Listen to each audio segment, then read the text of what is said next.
여러분 행복하십시오. 성령 충만하십시오. 아멘. 예루살렘에 체포되어 가이사랴로 보내진 바울, 그곳에서 2년을 지냈습니다. 오늘 말씀은 바울이 새로운 총독 베스도 앞에서 다시 재판을 받는 이야기입니다. 이 말씀을 읽을 때에 참 감동이 있습니다. 그것은 이 본문 가운데 비전과 열정을 느낄 수 있기 때문이었습니다. 비전 and passion. 순 우리말로 옮기자면 꿈과 불입니다. 비전은 꿈이요, 열정은 불이죠. 바울의 가슴 가운데 꿈이 살아있고 불이 살아있음을 우리가 알 수가 있죠. 여러분, 2년 동안 감옥에 갇혀 있었어요. 꿈이 깨어질 수도 있지 않겠습니까? 불이 식을 수도 있지 않겠습니까? 그러나 바울의 가슴 가운데 있는 꿈이 끊어지지 않았어요. 포기되지 않았어요. 그리고 불이 식지 않았습니다. 비전과 열정, 이것은 인생에 있어서 중요한 두 가지 기둥과 같습니다. 비전은 방향입니다. 내가 가는 방향, 무엇을 바라보고 달려가는지, 어디로 가는지 방향을 이야기하죠. 열정은 에너지입니다. 불이죠. 우리를 불타오르게 하는 그런 에너지를 말하죠. 방향을 잡지 못하면 열정이 있어서 소용이 없습니다. 방향은 잡지 못했는데 열정만 있으면 더 멀리 방황하게 됩니다. 돌아올 수 없는 곳으로 가게 되죠. 반면에 방향은 잡았는데 열정, 에너지가 없다면 눈에 뻔히 보이는데 갈 수가 없어요. 짜증나고 비판하고 잔소리하고 낙마하게 되는 거죠. 그러나 방향이 맞고 불이 임한다면 인생의 넓은 지역을 밟으며 주님께 쓰임받는 인생을 살 수가 있습니다. 힘든 상황 가운데 살았습니다. 그것도 2년 동안. 그런데 변하지 않는 비전, 식지 않는 열정을 바울이 가지고 살았습니다. 왜 그럴까요? 이유는 간단합니다. 주님을 만났기 때문에 그렇습니다. 주님 가슴 가운데 비전이 있거든요. 주님 가슴 가운데 열정이 있거든요. 참 신기해요. 주님을 만나면 꿈이 생깁니다. 주님 만나면 불이 생깁니다. 주님 만났는데 꿈도 없고 불도 없다면 그건 이상한 주님 만난 겁니다. 제대로 주님 만나면 꿈이 생깁니다. 불이 식지 않습니다. 사랑하는 여러분, 저는 선포합니다. 오늘 말씀이 선포될 때 상황에 관계없이, 형편에 관계없이 당신의 가슴 가운데 꿈과 불이 회복되는 놀라운 역사의 길을 주님을 선포합니다. 1절과 2절, 바울을 죽이려고 하는 대적자들의 모습을 보십시오. 1절과 2절 함께 읽겠습니다. 시작. 베스터가 부임한 지 3일 후에 가이사랴에서 예루살렘으로 올라가니 대제사장들과 유대인 중 높은 사람들이 바울을 고소할세.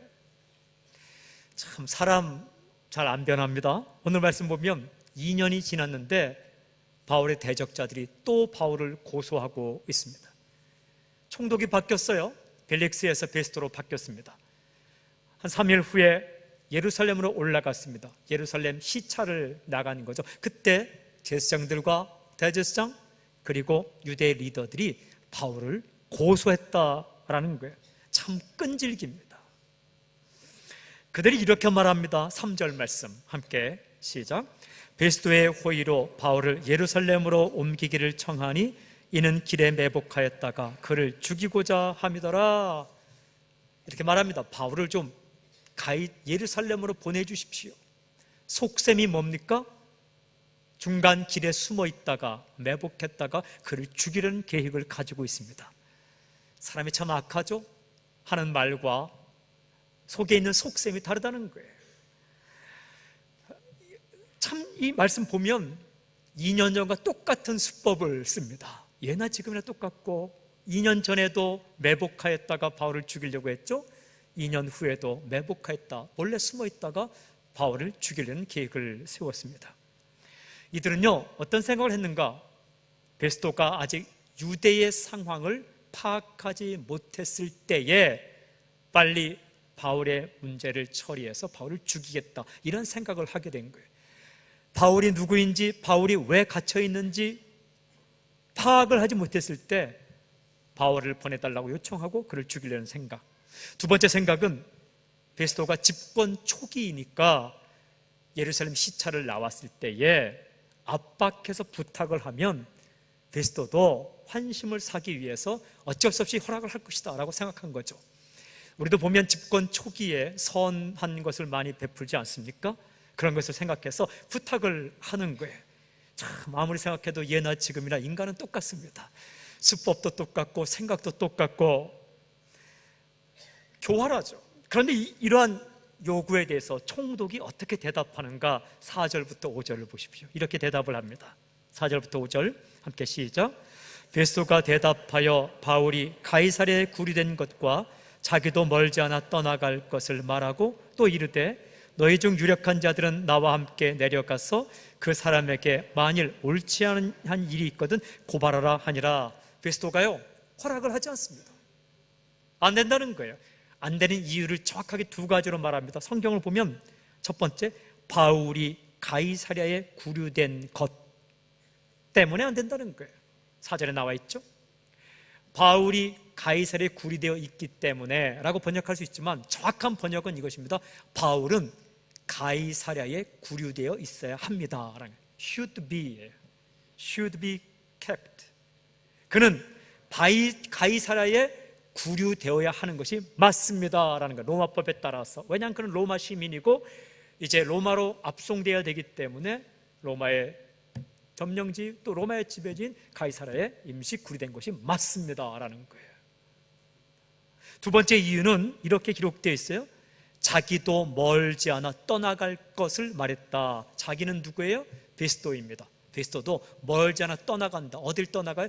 예루살렘을 떠나서 가이사랴에 돌아가기 때문에 바울을 예루살렘 부를 수 없다는 겁니다. 왜냐하면 베스토가 다스리는 곳은 가이사랴이기 때문에 무한정 예루살렘에 머물 수 없잖아요. 나도 가이사랴 가야 되기 때문에 바울은 가이사랴에 있어야 하고 바울은 예루살렘에 올라올 수 없고 바울은 가이사랴에서 재판을 받고 해야 된다는 거예요. 그래서 결론 말합니다. 내가 가니 당신들도 가이사랴로 갑시다. 이렇게 이야기를 합니다. 역사가에 따르면 베스토는 공명정대한 총독으로 아주 이름나 있습니다. 이전의 총독 벨릭스는 아주 음탕하고 폭력을 좋아하는 잔인하고 그리고 또한 부도덕한 총독인데 반해서 베스토는 아주 공명정대한 총독으로 이름나 있죠.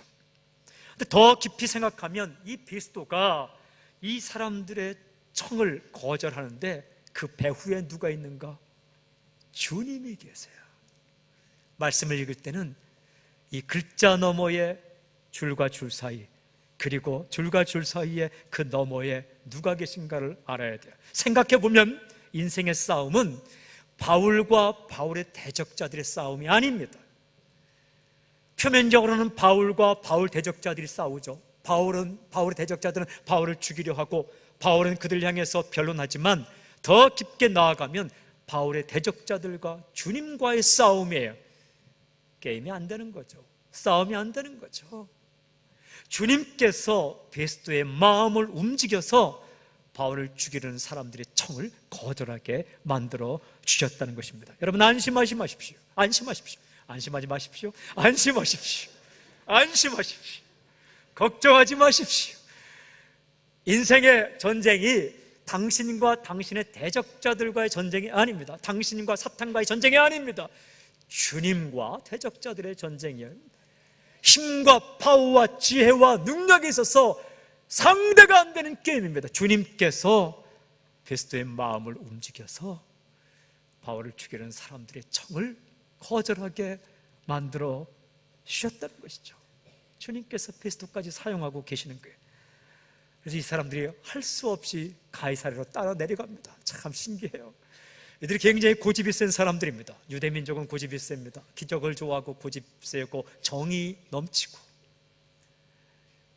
이 요셉과 형제들 보면은 그렇게 떨어져 있고 팔아먹고 했는데도 만났을 때 서로 부둥켜 안고 울지 않습니까? 야곱과에서도 마찬가지입니다. 형제선 다 훔쳐서 도망가고 했는데 나중에 동생 형이라는 사실 때문에 부둥켜 울지 않습니까? 정이 많고 기적을 좋아하고 유대인은 표적을 좋아하고 그리고 또 급하기도 하고 그런 이 고집센 사람들이 누구와 비슷합니까? 우리 민족과 참 비슷합니다.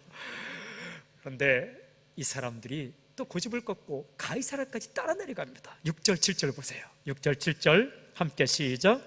베스도가 그들 가운데서 8일 혹은 10일을 지낸 후 가이사랴로 내려가서 이튿날 재판자리에 앉고 바울을 데려오라 명하니 그가 나오매 예루살렘에서 내려온 유대인들이 둘러서 여러 가지 중대한 사건으로 고발하되 능히 증거를 대지 못한지라. 8일 혹은 10일 후에 가이사랴에 내려갔다. 어떻게 보면 8일이고 어떻게 보면 10일이다. 예루살렘에서 머문 기간만 따지면 좀 적을 수도 있고 왔다 갔다 하는 시간 따지면 좀 많을 수도 있고, 가이사랴에 가서 계속해서 고발을 했다. 그런데 성경은 말합니다. 능히 증거를 대지 못하더라. 이게 참 아이러니예요. 여러분, 로마법은 아주 정교한 법입니다. 증거 없이 죄인을 감옥에 가둘 수도 없고 증거 없이 죄인에게 형벌을 내릴 수 없습니다. 증거를 채택해야 돼요. 오늘날 마찬가지입니다. 그런데 이 사람들이 증거도 되지 못하면서 바울을 죽이겠다고 덤비고 있어요. 정확히 보면 이 사람들은 비논리적이고 선동적이고 무모하고 무식합니다. 무지합니다. 한 가지도 증거를 대지 못했다는 거예요. 한 가지도, 단 한 가지도. 지금까지 우리가 읽은 말씀에서 이들이 살아가는 방법, 특징 4가지를 발견할 수 있어요. 세상 사람들이 살아가는 방식이죠. 첫 번째는 식지 않는 열정을 가지고 있다라는 거예요. 이 사람들도 열정을 가지고 있어요. 가이사랴에서의 위협은 사라졌지만 예루살렘에서의 위협은 아직 남아있어요. 2년이 지났는데 직접적인 위협은 가하지 않았지만 바울을 죽이겠다는 생각은 꺾지 않았어요. 사랑하는 여러분, 사람들도 각자의 열정을 가지고 살아갑니다. 죄를 짓는 사람에게도 열정이 있더라고요. 나름대로의 열정을 가지고 있어요. 그러니 열정만 있다고 열심히 산다고 다 좋은 것은 아닙니다. 두 번째, 이 사람의 특징은 잘못된 방향을 가지고 있습니다. 방향이 잘못되었다라는 거예요. 어떤 방향을 가지고 살고 있나요? 사람을 죽이겠다, 한 사람을 죽이겠다, 바울을 죽이겠다라는 거예요. 방향이 잘못되면 참 위험합니다. 방향이 잘못되면 열정을 가질수록 아주 위험합니다. 인생의 방향이 잘못된 사람에게 칼자를 쥐어주면 그 칼로 사람을 죽일 수 있습니다. 인생의 목적과 방향이 잘못된 사람이 재물을 가지면 그 재물로 사람을 낙심하게 만들 수 있습니다. 인생의 방향이 잘못된 사람에게 음악적, 예술적, 체육적, 미술적 재능이 있으면 그 재능으로, 문학적 재능이 있으면 그 재능으로 사람을 낙심시키고 다운시킬 수 있어요. 이들의 잘못들은 잘못된 방향을 가지고 살고 있어요. 세 번째, 이들의 특징이 뭡니까? 잔꾀를 부리고 있다. 잔꾀. 이런 말을 써도 되는지 모르겠지만 잔머리를 많이 쓰고 있다는 거예요. 무슨 뜻이냐면 땅에서 오는 꾀, 경험에서 오는 꾀. 어떤 꾀를 쓰고 있나요? 나름대로 꾀를 부리고 있는데 매복하고 있다가 바울을 죽여야겠다. 또 한 가지는 베스도가 총독된 지 얼마 안 됐으니까 상황을 파악 못했을 거야. 상황 파악하지 못했을 때에 빨리 압박해서 바울을 죽이고 처단하자. 이 사람 베스도 총독된 지 얼마 안 됐으니까 집권 초기이니 우리의 마음을 살려고 하겠지. 우리가 요구하면 절대 거절할 수 없을 거야. 이번에 오면 바울을 죽이고자 하는 선물을 달라고 하자. 비슷하죠? 베스도를 궁지로 몰아서 자기들이 원하는 것을 얻어내려고 하고 바울을 지도새도 모르게 죽이려고 하는 그 꾀를 부리고 있어요. 사람이요, 하나님 만나지 않으면 잔꾀를 부려요. 하나님을 제대로 만나지 못하면 내가 내 인생을 개척해야 되니까, 오로지 내가 스스로 개척해야 되니까, 해결해야 되니까 생각하는 게 다 잔꾀죠. 옛날에 했던 것, 책에서 배웠던 것. 저는 선포합니다. 여러분에게 하늘로부터 오는 지혜가 있기를 주님을 선포합니다. 이 사람들의 네 번째 특징은 뭐냐면 무모함입니다. 무모하기 그지없어요. 증거도 없는데 죽기 살기로 대들어요. 유대 리더들입니다. 장로들입니다. 그리고 대제사장들이에요. 이 사람 배울 만큼 배웠고 살 만큼 사는 사람들인데 무모해요. 로마 영토, 로마의 지배를 받으며 살 때는 증거가 없으면 죄인을 고발할 수 없고 또한 신문해서 그를 형벌을 내릴 수 없는 걸 알고 있음에도 불구하고 증거가 없음에도 무모하게 고소하고 고발하고 그를 궁지로 모는 것을 볼 수가 있어요. 사람이요 똑똑한 것 같아도 무식합니다. 사람이 그래요. 우리 다 마찬가지예요. 정말 주님 앞에 서지 않으면 이렇게 살 때가 있어요. 무모하게 덤벼요. 해서는 안 되는 일인 줄 알면서도 그냥 가요. 불나방처럼 갈 때까지 가보자. 어딜 가요? 안 되는 거예요. 이 사람들이 그렇게 살고 있어요. 나름대로의 열정을 가졌지만 방향이 잘못되어 있고 하나님을 만나지 못했으니 잔꾀만 부리고 그리고 많이 아는 것 같지만 무모하고 무식하게 덤비고 있죠. 어떤 일을 사람이 죽고 사는 문제인데 한 사람이 죽고 한 사람이 사는 문제인데 증거도 없이 그를 처단하겠다고 덤비고 있는 거예요. 작은 일에만 무모한 게 아니더라고요. 목숨을 걸고 생명을 걸고 인생을 거는 일에 무모하게 덤비더라고요. 사람이 그렇게 살아요. 시편을 읽으면 모든 사람이 그렇게 산대요. 그런데 이런 틈바구니 속에서 여러분 그들이 원하는 꾀대로 역사가 흘러갑니까? 아닙니다. 그들이 원하는 열정의 방향대로 역사가 흘러갑니까? 아닙니다. 그들이 세운 계획대로 목적대로 방향대로 역사가 흘러갑니까? 아닙니다. 그들이 또한 무모하게 덤비는 대로 무모함을 따라서 정의도 없고 진리도 없고 진실도 없고 그렇게 일이 진행됩니까? 아닙니다. 역사는 하나님의 뜻대로 흘러갑니다. 역사는 주님의 뜻대로 흘러갑니다. 이 배후에 보면 여러분 주님을 묵상, 주님께도 열정이 있습니다. 우리 주님께 열정이 있어요. 패션. 절대로 끌 수 없는 불이 주님 안에 있습니다. 그래서 제대로 주님 만나면 뜨거워져요. 저는 선포합니다. 사랑하는 새순교회 성도 여러분, 저는 주님 가슴 가운데 있는 불, 파이어, 패션에 한번 데워보기를 바랍니다. 이렇게 한번 주님 안에 갔다가 뜨겁다. 주님 불에 대면 아프리카까지 갑니다. 주님께는 방향이 있습니다. 사람을 살리는 것, 사람을 살려야 되겠다. 이 방향이에요. 사람들을 변화시켜서 다시 새하늘과 새 땅을 만들어 그곳을 살게 하겠다. 이것이 주님의 방향이에요. 교회를 세우리라. 이것이 방향입니다. 교회를 통해 하늘의 비밀과 지혜를 전파하리라. 에베소서에 나온 방향이에요. 교회를 통해서 하늘의 지혜와 비밀을 알리리라. 이게 방향이에요. 주님께는 지혜가 있습니다. 인간의 잔꾀를 뛰어넘는 엄청난 지혜가 있어요. 그 누구도 따라올 수 없고 그 누구도 측량할 수 없는, 계산할 수 없는 그런 지혜가 있어요. 주님의 지혜는 무한합니다. 그러면 내 인생은 여기서 끝이라고 절대로 말하지 마세요. 하나님의 지혜, 부유한 지혜, 그 지혜로 당신을 이끌 때는 마지막에서 새롭게 시작하시는 분이 주님이세요. 그리고 주님께는 지식이 있어요. 모든 것을 알고 계시고 주님은 무모하지 않습니다. 논리가 있어요. 절대 논리가 있어요. 상대적인 논리가 아니라 절대 논리. 여러분, 주님은 무지하지 않습니다. 주님은 무모하지 않습니다. 주님은 비논리적이지 않습니다. 그러므로 우리를 용서하기 위해서 만들어놓은 예수 그리스도의 십자가의 피, 십자가의 도, 모든 사람이 죄인인데 십자가에 달린 예수를 믿기만 하면 그 십자가에 달린 예수님의 피가 우리의 모든 죄를 용서하는 이 도는요, 무식하지 않습니다. 비논리적이지 않습니다. 비합법적이지 않습니다. 가장 유식하고 가장 논리적이고 가장 합법적인 것, 그것이 주님의 도리입니다. 사람은 무모해요. 무식해요. 알지 못해요. 그러나 주님은 그렇지 않습니다. 주의 말씀도 마찬가지입니다.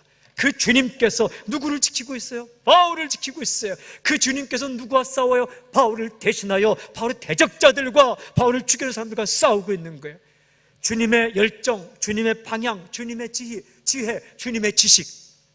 제가 설교문을 쓰다가 3번이나 반복해서 쓴 문구가 있어요. 비교할 수 없네, 비교할 수 없네, 비교할 수 없네. 써놨어요. 안심하십시오. 그 주님께서 당신과 함께 계십니다. 인간의 열정보다 더 강력한 하나님의 열정, 인간의 잔꾀보다 더 치밀한 하나님의 계획, 그리고 인간이 방향을 틀려고 해도 하나님께서 세우신 방향대로 흘러가게 만드는 그분, 그 주님께서 바울을 지키고 계십니다. 그리고 당신을 지키고 계십니다. 그 주님께서 바울을 살리기로 결정했어요. 그리고 그 바울을 로마로 보내기로 결정을 했어요. 로마의 복음이 전해지도록 바울을 로마로 보내기로 결정했습니다. 그리고 어떻게 보내는가? 지혜, 인간의 잔꾀로면 지혜는 바울을 죄수의 몸으로 로마까지 보내야 되겠다. 그래서 바울에게 비전을 주신 거예요. 로마에 가리라. 그래서 바울에게 열정을 주신 것입니다. 어떤 일이 있어도 나는 로마에 가겠다. 당당한 열정, 식지 않는 열정, 꺼지지 않는 열정을 바울에게 주신 것이죠. 다시 한번 선포합니다. 이 꺼지지 않는, 절대로 포기되지 않는 비전, 식지 않는 열정이 오늘 당신의 가슴 가운데 있기를 주님을 선포합니다. 그래서 사는 거예요. 사람이 사는 게 별것 갖고 사는 거 아닙니다. 꿈과 불 가지고 사는 거예요. 난 이렇게 살고 싶다, 꿈이 있고 그렇게 살 수 있는 에너지, 불이 가슴에 넘치면 달려가는 겁니다. 나이를 초월합니다. 형편을 초월합니다. 상황을 초월합니다. 내가 아무리 어려움 부딪혀도 달려갈 수 있는 겁니다. 바울이 그 꿈과 불을 가지고 분명히 대답합니다. 여러분 8절 9절 보십시오. 이렇게 대답합니다. 8절과 9절 함께 시작. 바울이 변명하여 이르되 유대인의 율법이나 성전이나 가이사에게나 내가 도무지 죄를 범하지 아니하였노라 하니, 베스도가 유대인의 마음을 얻고자 하여 바울더러 묻되 네가 예루살렘에 올라가서 이 사건에 대하여 내 앞에서 신문을 받으려느냐? 그가 고백을 합니다. 나는 죄가 없습니다. 이렇게 고백을 합니다. 이때 베스도가 잠깐 마음이 흔들립니다. 어떻게 말하냐 하면 너 나와 함께 예루살렘 가서 심판을 받겠느냐 물어봅니다. 지금까지 강하게 반대하던 사람이 또 마음이 흔들거려요. 이것은 베스도가 주관이 좀 약하다는 것도 있지만 바울을 죽이고자 하는 대적자들의 요청이 얼마나 거셌는가를 알 수 있어요. 얼마나 거세게 요구했다면 베스도도 순간 마음이 흔들렸겠습니까? 그때에 바울이 분명하게 이야기합니다. 여러분 10절 11절 보십시오. 이렇게 이야기합니다. 시작. 바울이 이르되 내가 가이사의 재판자리 앞에 섰으니 마땅히 거기서 신문을 받을 것이라. 당신도 잘 아시는 바와 같이 내가 유대인들에게 불의를 행한 일이 없나이다. 만일 내가 불의를 행하여 무슨 죽을 죄를 지었으면 죽기를 사용하지 아니할 것이나, 만일 사람들이 나를 고발할 것이 다 사실이 아니면 아무도 나를 그들에게 내줄 수 없나이다. 내가 가이사께 상소하느라 한데, 이렇게 말합니다. 내가 가이사의 재판자리 앞에 섰으니 마땅히 거기서 신문을 받을 것이라. 10절 무슨 말입니까? 나 로마로 가겠습니다. 아주 분명합니다. 우물쭈물하지 않습니다. 서론이 길지 않아요. 나는 로마로 가겠습니다. 늘 생각해 왔으니까. 꿈이라는 것은 무엇이냐? 바로 이야기할 수 있어야 돼요. 당신의 꿈이 뭡니까? 내게 3박 4일 여유를 좀 주십시오. 생각해보고 말하겠습니다. 그 꿈 아닙니다. 그건 쥐어짜서 나온 거지. 당신 나를 사랑합니까? 물어보면 예, 사랑합니다. 그게 사랑입니다.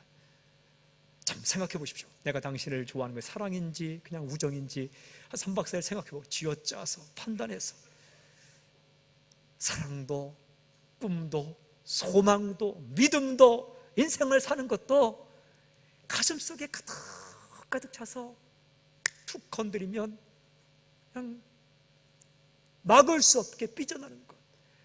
바울이 말합니다. 마땅히 로마 거기서 신문을 받을 것입니다. 11절에 또 말하죠. 내가 가이사께 상소하노라. 난 로마로 가겠습니다. 그 당시에 로마 시민권을 가진 사람들이 가이사께 상소하노라 하면 그곳에서 재판받지 않고 지방에서 재판받지 않고 로마에 가서 재판받는 것이 로마인의 권리였습니다. 프로보카치오라고 말하죠. 로마인의 권리. 나는 로마에 가겠습니다. 2년이나 지났는데 이 사람이 별 사람 만난 거잖아요. 감옥에 있었는데, 그리고 몇 명밖에 만나지 않았는데 이 사람 가슴 가운데 비전과 열정이 아직 펄펄 살아있어요. 왜 로마에 가겠다는 겁니까? 생명을 유지를 위해서? 아니에요. 복음을 전하기 위해서. 바울은 분명히 말합니다. 내가 무슨 죽을 죄를 지었으면 죽기를 사용하지 않겠습니다. 이 사람요, 죽고 사는 문제를 이미 맡긴 사람이에요.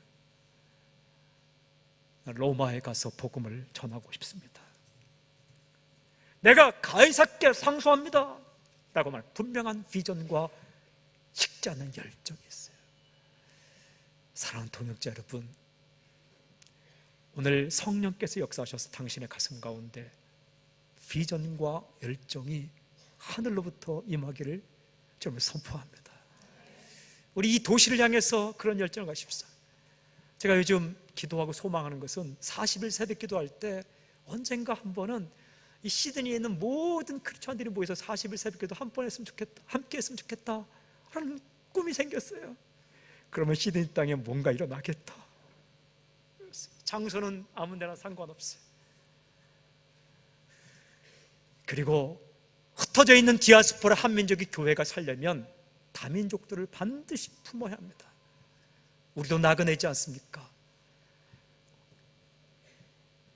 예배 장소가 없는 민족들에게 예배 장소 그냥 빌려줘야 돼요. 돈 받지 않고. 이게 교회 빌려주면서 돈 받는 거는 참 그런 거예요. 와서 그냥 예배 드릴 수 있게끔 빌려주고, 식당 쓰게끔, 의자 쓰게끔, 빔 프로젝트 쓰게끔. 빔 프로젝트만 있으면 어떡합니까? 뭘 어떡합니까? 다시 사놓으면 되는 거죠. 사놓을 수 없으면 어떡합니까? 뭐 어떡합니까? 없이 하면 되는 거죠.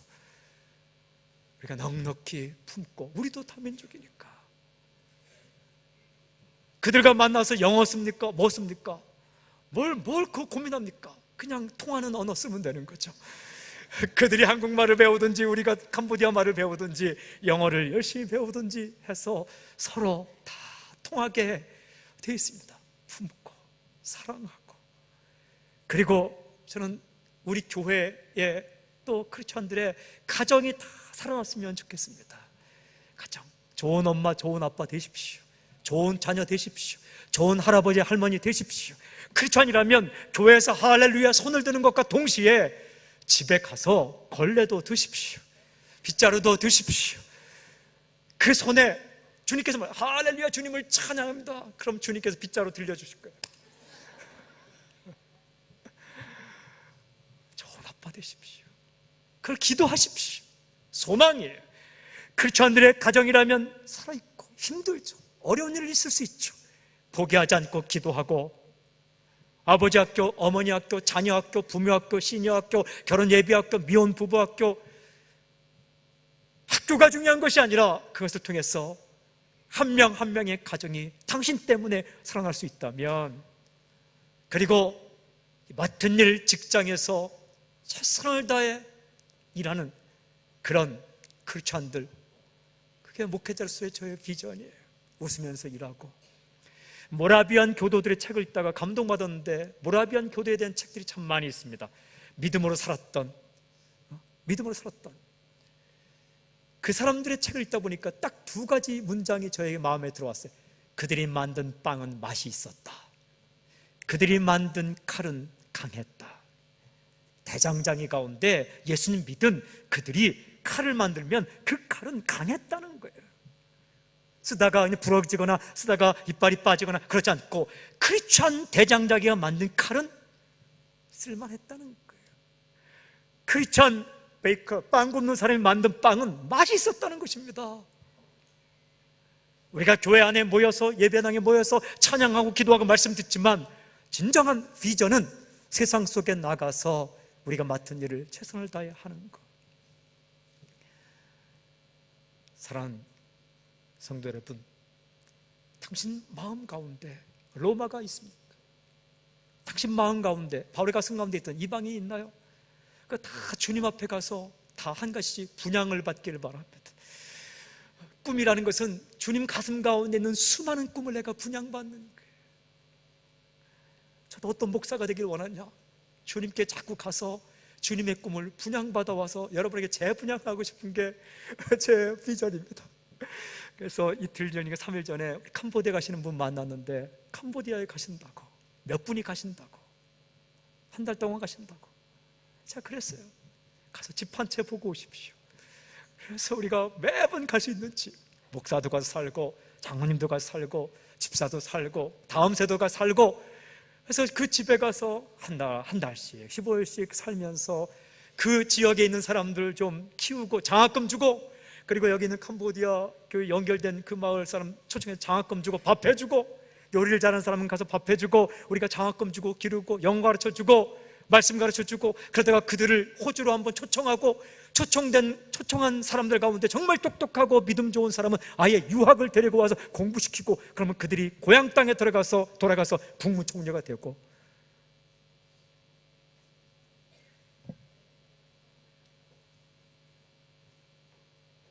한 번씩 가서 꼭 삽시다. 거기 가서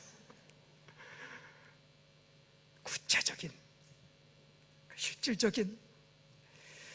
여러분, 바울의 최종 목적은 로마가 아니었어요. 바울의 최종 목적은 스페인도 아니었어요.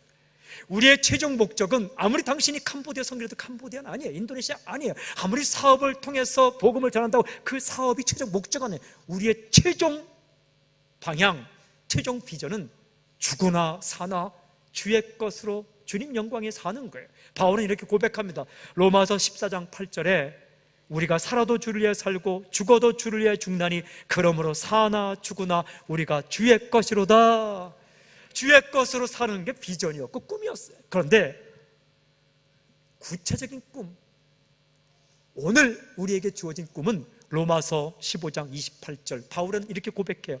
그러므로 내가 이 일을 마치고 이 열매를 그들에게 확정한 후에 예루살렘 갔다가 너희에게 들렸다가, 너희는 로마예요, 서바나로 가리라. 로마 들렸다가 스페인으로 가고 싶다. 근데 주님은 이 꿈을 확증시켜 줬어요. 사도행전 23장 11절에 담대하라, 내가 예루살렘에서 나를 증언하는 것 같이 로마에서도 증거하여 하리라. 확증을 시켜줬어요. 가슴 가운데 로마에 가리라, 이 꿈이 있는 거예요. 2년이 지나고 어려움이 지났는데 베스토가 물어볼 때 주저하지 않고 말합니다. 가이사께 상소합니다. 로마 가서 재판을 받겠습니다. 무슨 말입니까? 나는 로마에 가서 복음을 전하고 싶다. 포기하지 않는 비전, 식지 않는 열정. 수없이 많은 좋지 않은 사건을 겪었는데도, 반대를 당했는데도, 죽이려는 사람들이 여전히 있는데도 여전히 그의 가슴 가운데 비전과 열정이 살아있어요. 여러분, 이런 바울에게 주님께서는 어떻게 하셨습니까? 12절이 중요해요. 12절 함께 읽겠습니다. 12절 시작. 베스토가 배석자들과 상의하고 이르되 네가 가이사에게 상소하였으니 가이사에게 갈 것이라 하니라. 베스토가 선고합니다. 너는 가이사에게 갈 것이라. 주님께서 베스토를 통해서 길을 열어주십니다. 주님은 길을 여시는 분, 광야의 길을 만드시고 사막의 강을 여시는 분, 그 주님께서 바울의 길을 열어주십니다. 여러분, 나이가 어리다고 나이 얘기하지 마십시오. 나이가 많다고 나이 얘기하지 마십시오. 적어도 주님 앞에서는, 주님보다 나이가 어리고 주님보다 나이가 많은 사람은 얘기하십시오.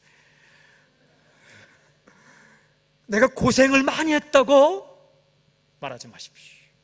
적어도 주님 앞에서는. 가시면류관 써보셨습니까? 창에 허리 찔려 보셨습니까? 채찍 맞아 보셨습니까? 배반당해 보셨습니까?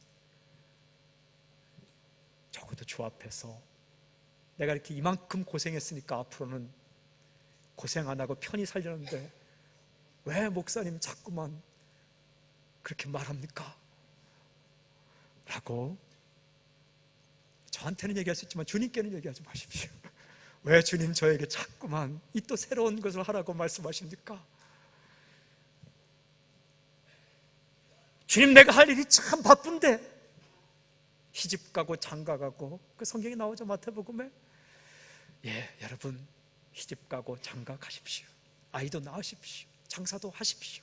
다 하시되 정말 주님께서 그 상황 가운데 무엇을 원하신지 가슴에 불타는 꿈과 불타는 열정.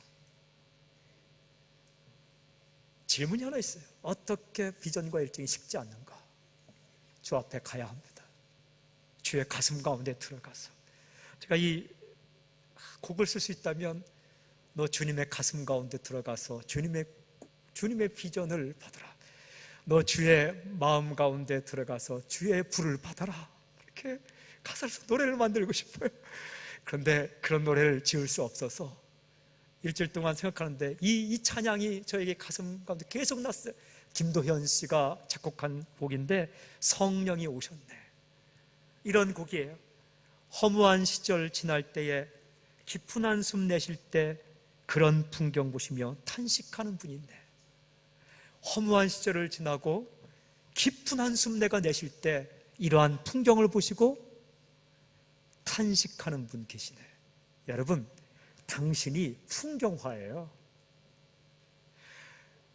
고와 같이 너희를 버려두지 않으리 내가 너희와 영원히 함께하리라. 고와 같이 너희를 버려두지 않으리 내가 너희와 영원히 함께하리라. 성령이 오셨네, 성령이 오셨네, 내 주에 보내신 성령이 오셨네.